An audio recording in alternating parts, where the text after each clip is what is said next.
Hey everybody, welcome back to Shut Up and Eat. Today we are making from scratch sweet and sour pork.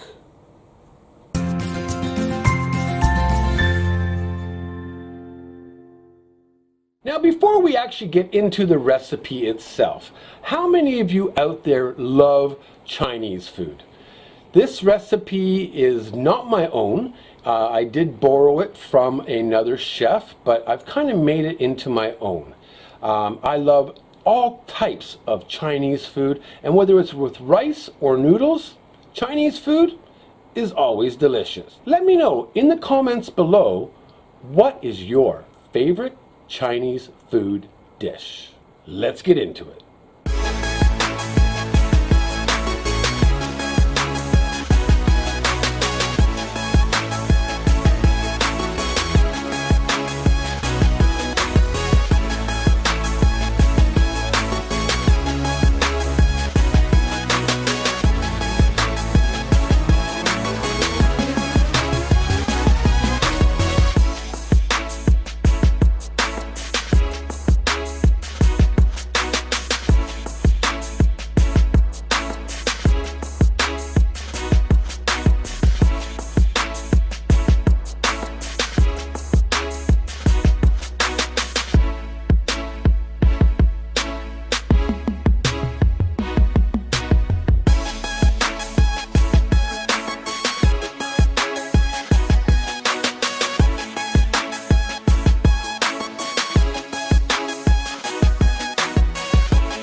Well, we are going to throw everything into a bowl now.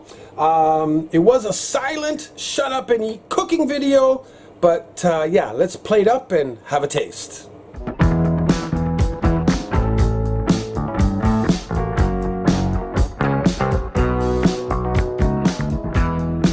Alright, so that is the recipe. Very simple sweet and sour pork. You can have it with noodles, you can have it with rice, whatever you want. But I'm telling you, this is frickin' delicious. It's a recipe that I've been making for a while. The pork, it's still crunchy because we added it right at the end here. Itadakimasu.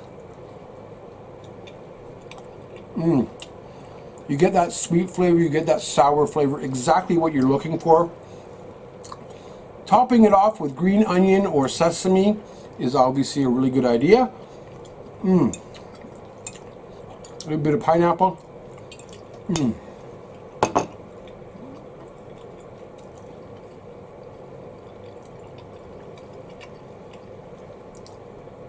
This is truly one of my go-to recipes.